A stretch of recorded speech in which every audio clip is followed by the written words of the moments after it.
Oh yeah, did you call Grandpa Joe? But you called him Grandpa Joe. Alright. I just call him Grandpa.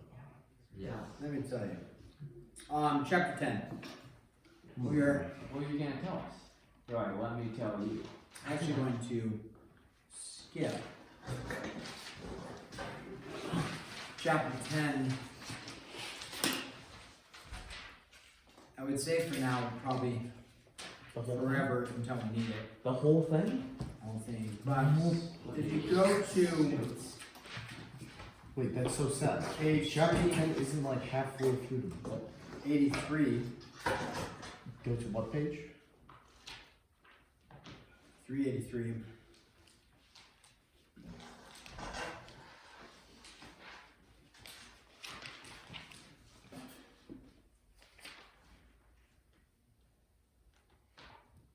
On 383, you see that red titled box with the phlegm orange underneath. I just like speaking in terms of sickness since everybody's sick.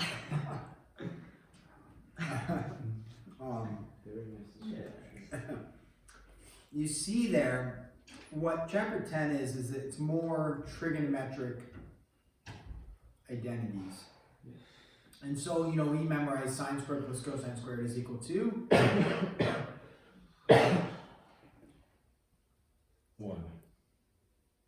1. Yeah. Right? So there's these other identities that come along, like sine 2 times alpha. You could rewrite that as 2 sine alpha cosine alpha. So, and there's half angle formulas, and you can see all those formulas. So, what you could do is you could take more trig problems and simplify them down into working formats for yourself, using all of these identities. We're just not going to study them all. In calculus, if you take calculus, you'll come across some trig stuff. And every once in a while, you're like, how did they go from this step to this step? Now, if you see sine squared theta plus cosine squared theta, and all of a sudden they have the number 1, you're like, oh yes, I memorized that at some point, right? Mm-hmm. Then there's other ones, how did they go from 1 over, or whatever, they have 1 over cosine theta and they have secant theta. Oh yeah, I know. How did they go from tangent theta and turn it into sine over cosine? Oh yeah, I memorized that. So chapter 10 basically deals with a whole other slew of trig identities that you could use. And so every once in a while in calculus you come across, you're like, wait, what? And then you're like, I bet you it's a double angle formula or a half angle formula. And you look at your cheat sheet, unit circle sheet I gave you, right? Mm-hmm. With all of the trig stuff on there as well. And those are on there, and then you can follow the steps of what they did. So we see it every once in a while in calculus. Not actually a ton, but we see some of that stuff. So I'm not going to take the time to do a bunch of stuff on chapter 10, but that's essentially what it is how to take more complex trig problems with more identities that you learn, and simplify them and solve them. That's all there is really to chapter 10. So usually in interest of time, we're just going to move forward to chapter 11. Okay, now chapter 11 is polar coordinates and complex numbers. Complex numbers, typically we refer to complex numbers as dealing with imaginary stuff. Complex numbers deal with imaginary. And then we're going to talk about polar coordinates and graphs. So the xy plane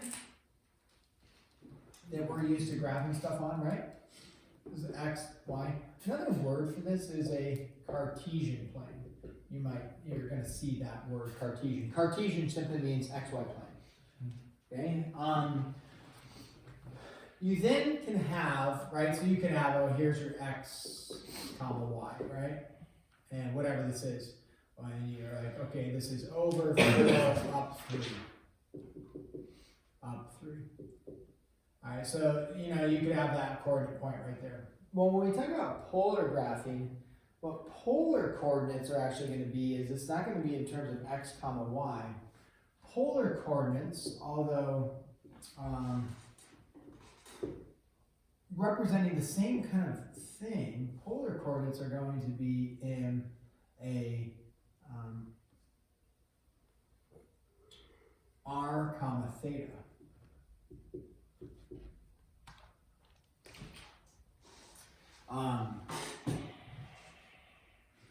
And with that, it's simply going to be a r being a like a radius. You can think of it as a radius, but a distance, and then theta being a angle measure. And so when you have something like whatever 2 comma 35 degrees, what we know then is that that would be represented by you start at your polar axis, if you will, and then you would go up 35 degrees and then out a distance of 2. Now, the distance of 2 would just be literally the hypotenuse, like out a distance of 2, a hypotenuse of a right triangle, which we're going to utilize that knowledge. That would be a right triangle, and this would be 35 degrees there. And then in which case, if that's what you were given, could you find an x value and a y value and actually convert a 2 comma 35 degrees, because that's the polar coordinate, could you convert that into an x comma y coordinate? And the answer is yes, because it's the same, graphing essentially, it's just in a different format. Okay. And so this is just referring to the angle measure you went and then the distance out that you went for a polar coordinate. So if you wanted to figure out your x and your y, you just use your trigonometry and you do sine of 35 is y over 2, cosine of 35 is x over 2, and then solve for x, solve for y, and you get out some sort of decimal value. And vice versa, if you actually had an xy Cartesian and you wanted to create a polar, all you're looking for is what is the distance out here, r, and then what is the angle measure, theta. And you could say, oh, that's easy. This is over 4 up 3. I could do Pythagorean theorem. So r would be 5. And then theta, how would you find theta? Inverse sine or cosine or tangent. Oh, yeah, since we know r, we would know that. And if you didn't know r yet, you could just do tangent of, right? You could say tangent of theta is equal to 3/4. And what does that give you? Inverse tan of 3/4. And this can be in degrees or radians, but since we're using degrees, what's degrees? Inverse tan of 3/4 in degree form. 36.87. 36.87, okay? And on it, good job. So the polar coordinates of this would be out 5 out of 87 degree angle. So these, like 4 comma 3, 5 comma 36.87 represents the exact same location. This is called the Cartesian, this is called the polar. Now polar graphing, typically we end up using they utilize, actually in Calc 2 is usually where you would see this again. If you make it to Calc 2 for whatever reason, that's typically where you would see polar graphing or polar coordinates. They do use polar coordinates for, you can see in the book, for like spiral type of staircases, for the page 401, go to page 401, cardioids, and things like that on 401 for that type of graph is used with the polar coordinates. So the basics of the polar coordinates we just discussed, it's r comma theta instead of x comma y, and can with polar coordinates though, the r can be negative. Okay, so and what we mean by that is if I gave you the polar, so now we're going to just be talking polar coordinates. Okay, if I said figure out where does, like let's say a negative 3 comma 120 degrees, what would that look like? Well, what it would look like is we say, okay, we're going to go 120 degrees, right? Mm-hmm. And then, so you're standing here, you turn 120 degrees, I'm facing this direction, right?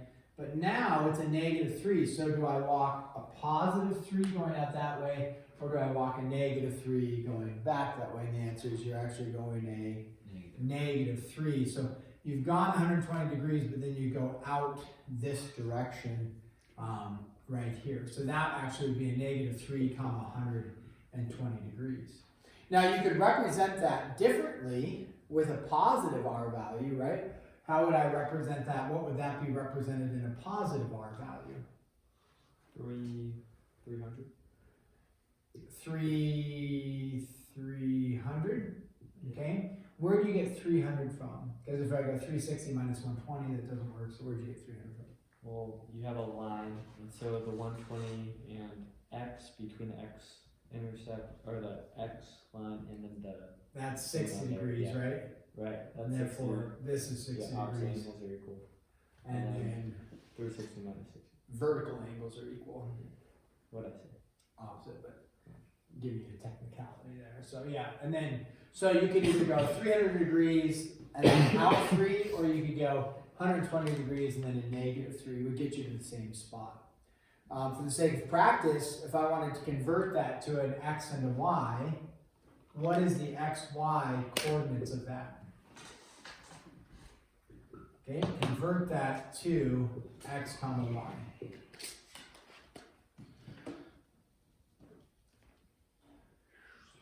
I'm remembering the 30, 60, 90.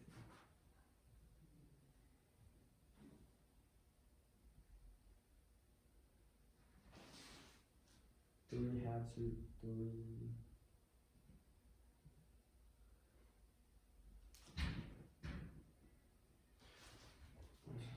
You're saying this? Y is equal to 2.598, so like 2.6. Which What why do we want to say? Well, it's on the opposite side of the 60-degree angle. No, So it's gonna be y different. is 3 root 3 over 2, and then x is 3x. Yeah. So if it's a 60-degree angle, what do you know? Unit circle values, right? So because it's a special right triangle, so really what you have here is a 60-degree angle here, even though that doesn't necessarily look like 60, right? But there's your 60, this is your 30. You know, this is 5, this is your x, this is your y. I'm sorry, this is not 5, this was 3. So what do you know about the shorter side, even though the picture's awful, but whatever, the shorter side, which should have been x, based off of that being 60, it would be equal to half of the hypotenuse. And then what's the longer side? Square root of 3 times bigger than the shorter side. I don't know, did you say square root of 3? I don't know. I wrote square root of 2, but it's supposed to be square root of 3 times bigger than the shorter side. Now, if you didn't see it as a 30, 60, 90, or it wasn't a 30, 60, 90, right? Let's say it wasn't that, you know, and so you have this may be a little better picture. And you're like, okay, it wasn't 60 degrees, or you forgot the 30, 60, 90, but you know this is 3. Is there any possible way you can find x and y? And how did you find x and y, Fletcher? I did sine of 60 is equal to y over 3? yeah, And then, sine of 30 is equal to x over yeah, and then you just solve for x and y, and that gives you your x, y coordinates, okay? So that's an easy conversion for us, right? It should be an easy conversion for us. The conversion they give you, though, is this, just like Fletcher kind of stated something. What they give you is if you want an x value, let me do this. What's cosine theta equal to in terms of y over r? Or x over r? Y over r or x over r? What is cosine equal to? X over r, right? And then what is sine theta equal to? y over Y over r. So therefore, if I multiply both sides by r, you would get x is equal to r cosine theta, right? Yeah. And then if you multiply both sides by r, you get y is equal to r sine theta. So that's actually the little formula they use, which is exactly what you were doing, except Fletcher used sine and sine, which is not wrong. Right. they're just stating, hey, if you know your r and you know your theta, which you know your r and you know your theta, what's my x? It's just equal to r times cosine of, in this case, theta would be 300, right? And then if you want to know your r would be equal to sine of 300, and r, it'd be 3 times sine of 300, that would give you your y. So that would be their conversion. If you're going from polar and you want rectangular, you do that. Now, you can also just work it out just like you guys did. Here is fine as well. Then, if you're going the other direction, if you know x and you know y, and you want r and you want theta, right? So you know x, you know y, you want theta, and you want r. The conversion is this, is that r is equal to Pythag theorem plus or minus the square root of x squared plus y squared. Meaning Pythag theorem. Now it is plus or minus in polar formatting because we just discussed how you can go like 120 degrees but then go in a negative direction out that way. So that's why it can be plus or minus depending on what angle measure you choose. And then how do you find theta? Remember, this is you know x, you know y. How do you find theta? Just like we did over there, right? So tangent theta is equal to y over x, so inverse tan. So the little formula they give you is this, and that's where it stems from. Again, if you don't really like memorize, you can just logically think through it and solve a right triangle, and that's what you're doing. You're doing Pythag theorem, you're doing tangent, okay, for the conversion back and forth. Now, graphing wise, if I said sketch a polar graph, let's do this one. So we're going to sketch this, and we have, let's say, so this is a polar graph. You're going to have something like this. R is equal to sine theta, okay? So if R is equal to sine theta, and I want to sketch this graph, what you're going to do is you're going to plug in for theta, output for R. Now, sorry, I got plug in for theta, output for R. Even though like our coordinates are r comma theta, which is like x comma y, but it's actually instead of an r comma theta chart, it's a theta comma r chart. Okay. So you're plugging in for theta, outputting for r. It doesn't necessarily really matter, but let's start with this. Ready? Mm-hmm. Now theta could be degrees or radians. It doesn't matter. Let's make our life easy. Let's pick radians, okay? Make our life easy and pick what? Degrees. So you start with 0. Yes. Get on your game. You output 0. Yeah, I like it. Input 30. 1. Wait, no. 1/2. Okay, input 45. Give me the decimal. Yeah, give me the decimal. What is root 2 over 2? It's true, root 2 over 2, which is 0.707. right. You input 60. Root 3 over 2. Give me the decimal.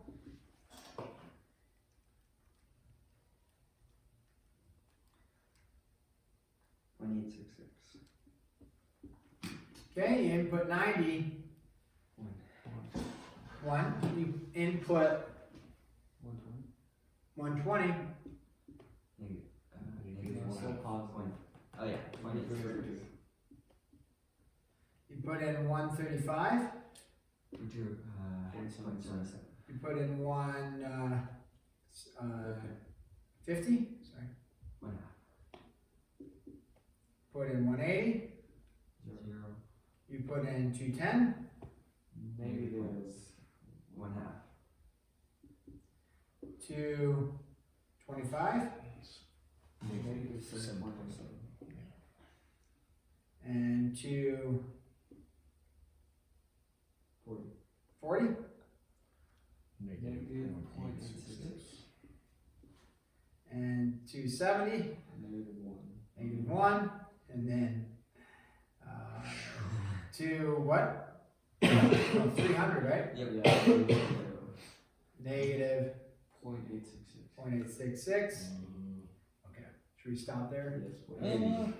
So now you're not going to actually have to do this, but this is what's going on, right? We're going to actually just use our calculators to graph them, but this is what's going on when your calculator graphs. So what it states is, okay, at 0 degrees, I output 0. Then I say, okay, at 30 degrees, now you say, well, how far is a half? Because if I go call this 1, how far is a half?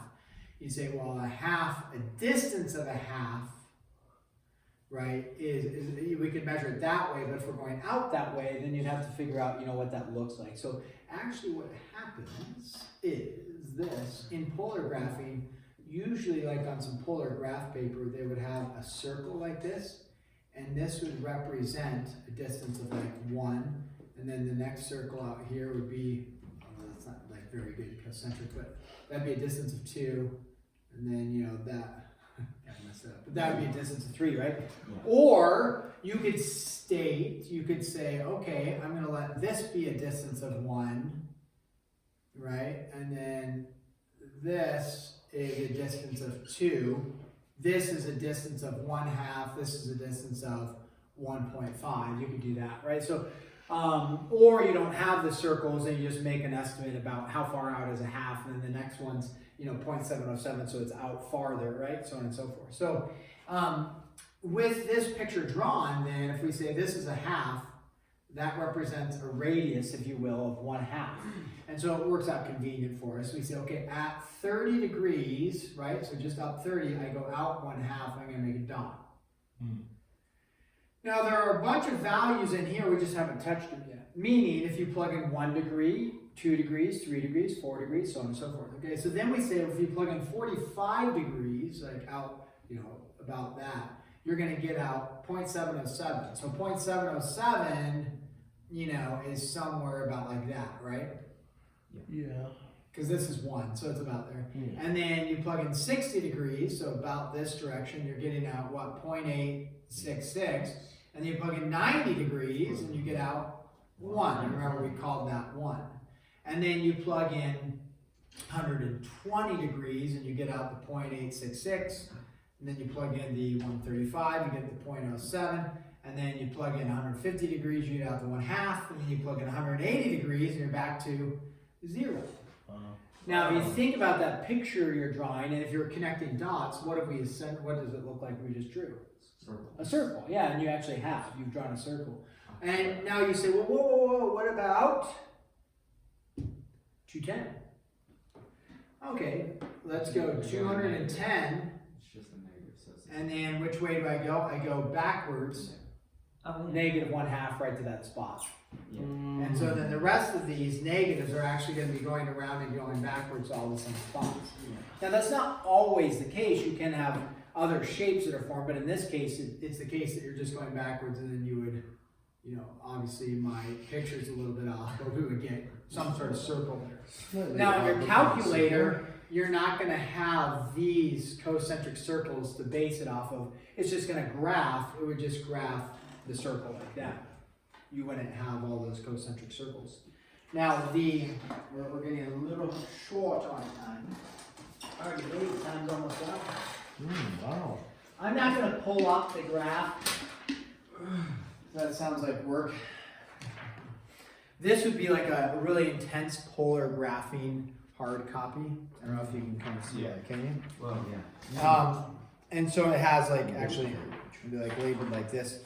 And it has I think 360 different degree measures. So you could go up 1 degree, find the value, and then you just assign these concentric circles values of 1, 2, 3, 4, or if you want them to each equal a quarter, 0.5, or whatever. So I do have polar graphing, not as intense as this, but just some basic ones that are like that you can sketch your graphs on, just to mess around a little bit with polar graphing. Again, your calculator won't have that, okay?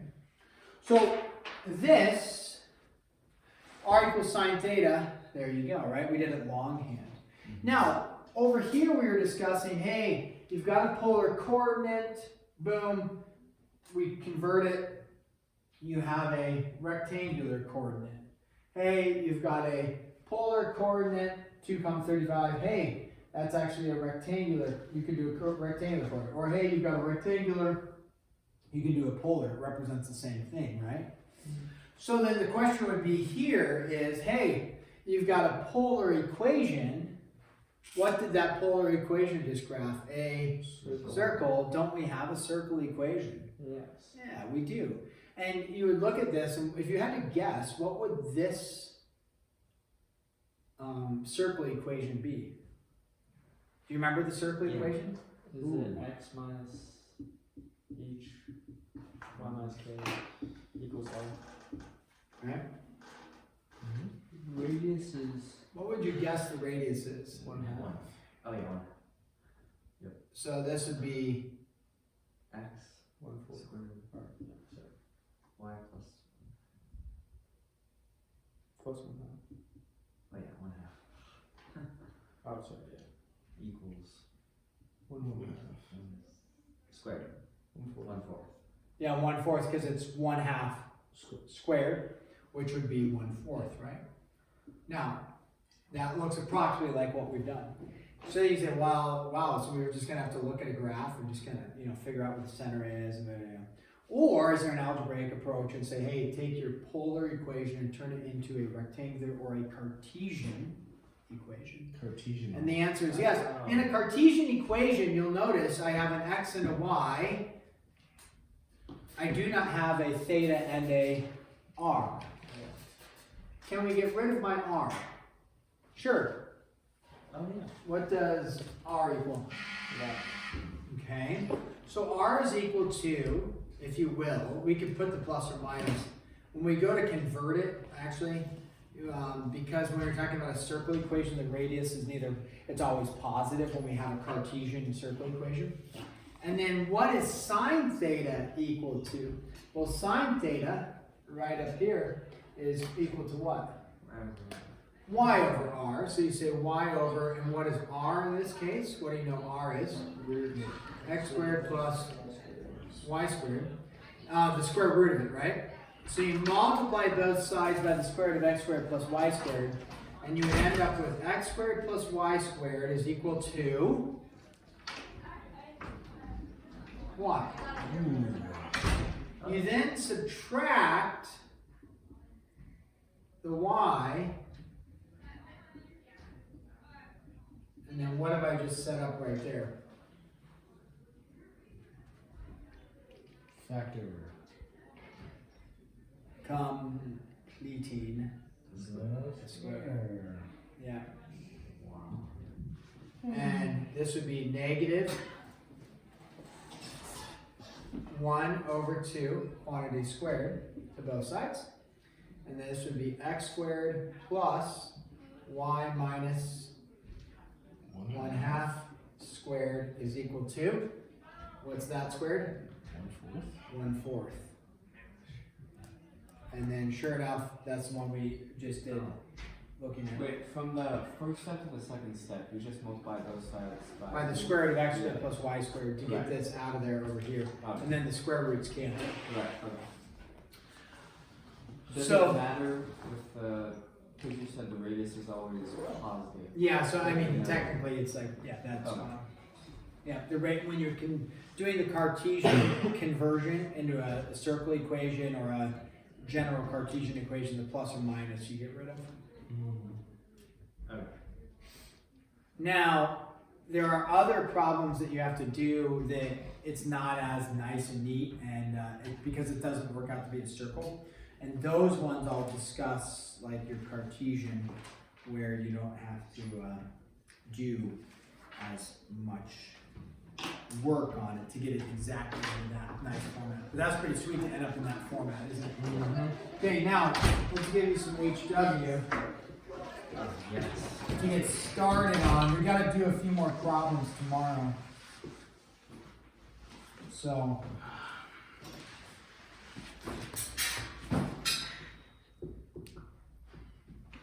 One through 31, Bob. Yes. So you can get started on the first half easy, and then we'll graph it with the calculator tomorrow. Bye, Cole. Now we got to sanitize.